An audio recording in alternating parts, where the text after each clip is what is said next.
Hello sir, আমি ইন্দ্রনীল বলছি আপনার কম্পিটিটিভ ব্যাচের। স্যার, কালকে এসবিআই যে রেজাল্ট আউট হয়েছে এবং লিস্টে আমার রোল নাম্বার দেখতে পেয়ে আমি খুবই এক্সাইটেড হয়ে পড়েছি স্যার। স্যার, আমি ভাবতেও পারিনি যে আমি প্রথম লাইফের গভর্নমেন্ট এক্সাম এইভাবে ক্র্যাক করতে পারবো। স্যার, এসবিআই পার্সোনালি তো আমাকে মেইলও পাঠিয়েছে ডকুমেন্ট ভেরিফিকেশান মেডিকেলের জন্য। নেক্সট উইকে আমাকে বিধাননগর ওদের সিপিও ডিপার্টমেন্টে যেতে বলেছে, সব ডকুমেন্ট ভেরিফিকেশান মেডিকেল সমস্ত কিছু টেস্টিমোনিয়ালস ভেরিফিকেশান সব কিছু হবে।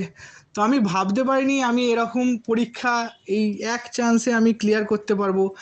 আপনি এই যে এতটাই মানে কম্পিটিটিভ এক্সামের পথটা এতটাই আমাকে সহজ করে দেখিয়েছিলেন এবং আপনি যেভাবে আমায় গাইড করেছিলেন তা চিরস্মরণীয়, এবং আপনি দুঃসময় আমার পাশে যেভাবে দাঁড়িয়েছিলেন স্যার, তা ভোলার নয় sir. Thank you sir, thank you so much sir. এই এক্সামটা আমি পেয়ে খুব এক্সাইটেড স্যার।